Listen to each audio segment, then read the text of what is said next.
Dans l'actualité ce soir, ce matin, 4 ministres ont passé un examen important, le bilan de leur contrat d'objectif devant le chef du gouvernement. Il s'agit des ministres du commerce, de la fonction publique, des transports et de l'environnement. Chacun, à son tour, a eu à présenter son bilan, les actions menées, les résultats obtenus et les obstacles rencontrés. Le point positif est que tous ont affiché un taux de réalisation supérieur à la moyenne. Gérard Sommet Moussaki. À la primature ce matin, le ministre du Commerce rend compte au chef du gouvernement burkinabé des actions de son département au titre de l'année 2023. Ces actions sont en lien avec le contrat d'objectif qui repose sur 3 piliers essentiels, à savoir la promotion du commerce, le développement de l'industrie, de l'artisanat et la promotion de la bonne gouvernance. Et pour l'atteinte donc de ces 3 objectifs stratégiques, nous avions décliné 11 actions prioritaires, desquelles ont été définies 36 extra à atteindre. Et donc, au 31 décembre 2023, nous avions, au titre de ces 36 activités à mettre en œuvre, un taux de réalisation global moyen de 90,6% atteint, et donc dans la mise en œuvre. Plus de 94% des 36 activités programmées ont été réalisées à un taux supérieur à 50%. À la suite du ministre du Commerce, vient le chef du département de la fonction publique qui se prête au même exercice. Sur 31 objectifs à lui assigner, 26 ont été exécutés de façon très satisfaisante. Pour qui connaît le ministère de la fonction publique, qui est un gros rond-point de l'administration publique, ce n'est pas du tout simple et Excellence lui-même l'a reconnu à maintes reprises et même ce matin. Le taux d'exécution balance entre 90 et 100%.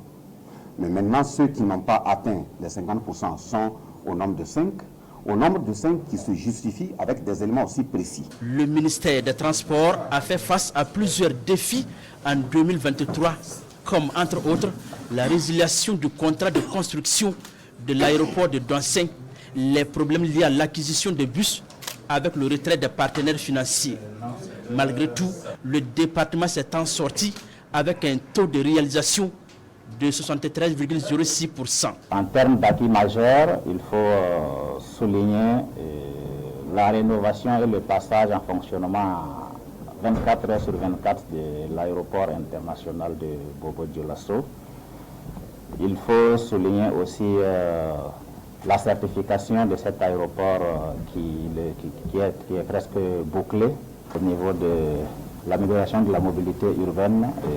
Certains projets dont le financement a été acquis et dont la mise en œuvre permettra de répondre à cet objectif. Nous allons d'ailleurs procéder au lancement de ce projet-là le samedi 17 février à Bobo-Dioulasso. Le ministre de l'Environnement boucle ce matin cette séance d'évaluation des membres du gouvernement.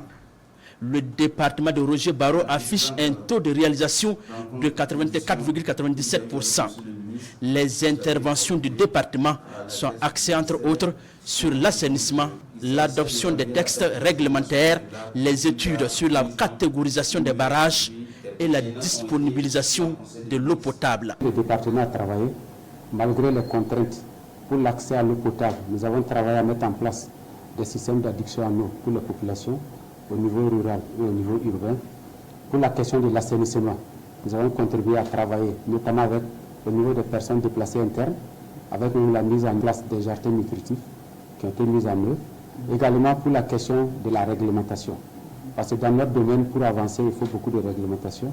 Et nous avons pu adopter beaucoup de textes en matière de produits chimiques, donc l'importation, la distribution, en matière de barrages, c'est-à-dire les spécifications pour les barrages, la catégorisation, quel est ce type de barrage. En matière également d'assainissement, il y a eu des décrets qui ont été pris pour que les eaux, par exemple, que les gens jettent devant leur domicile, c'est interdit. Mais tout n'a pas été rose. Il y a eu des défis qui n'ont pas pu être comblés, comme la mise en place de l'unité spéciale, la base vie de l'unité spéciale d'intervention des eaux et forêts. Ça, ce serait effectif en 2024 à travers des conventions qui seront signées. Les 4 ministres ainsi évalués, le chef du gouvernement prend acte et les exhorte à redoubler d'efforts sur le terrain pour plus de résultats. Des résultats qui doivent améliorer de façon significative les conditions de vie des populations burkinabées.